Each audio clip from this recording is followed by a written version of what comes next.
Hey guys, welcome to a new video. I'm Stephanie West. I'm an LPC here in the state of Michigan. I want to give us 3 questions that we have to ask prior to engaging in change.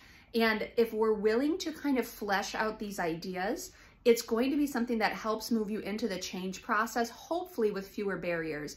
And that's, what am I ready to do? What am I willing to do? And what am I able to do?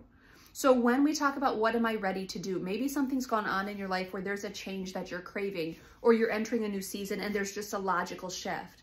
You have to ask, am I ready for this? So for some people, it's like if you're coming up to the holidays and it's the middle of November and you're like, I'm going to start a cleanse for the next, 30 days. Well, it's going to be some big holidays in there, some big festivities going on. Are you really ready to do that in this season? That's a good question to ask. The next thing we talk about is, what am I willing to do? That's going to be different for each and every one of us. We might be ready for change, but are we willing to engage it? All change involves some sort of sacrifice, some sort of shift. Something's going to be different for us. Are we ready for it, but are we willing to do it?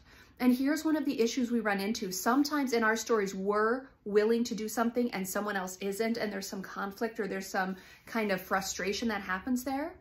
But each person, as they navigate change, they have to be ready. They personally have to be willing. You cannot insist someone else changes. You can invite them into it. You can also have boundaries if there's kind of some things that have to shift and maybe they're not necessarily engaging change yet. So you can, parcel through the boundary piece.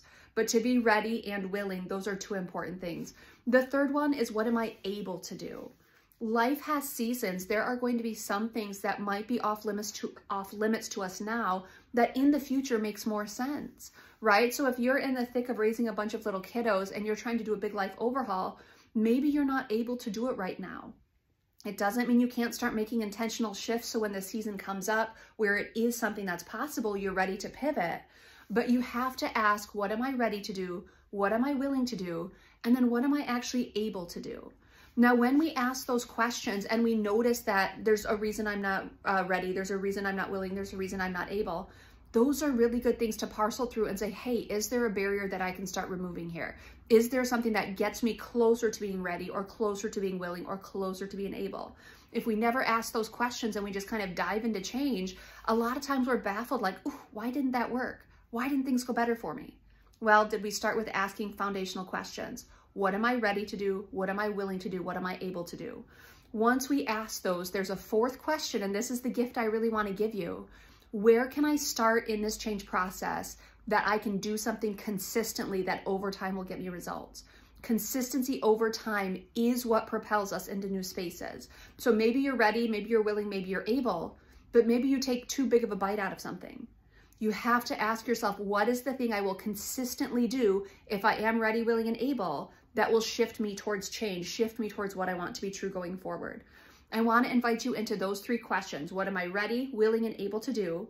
And then start with a foundation of, what am I willing to do consistently? What am I able to do consistently? What am I ready to do consistently? And from there, you start to build. And it's a pretty incredible process, but we have to, at the front end, anticipate what we're actually going to be able to participate in, consistently participate in, and hopefully make it enjoyable. That would be my hope for you.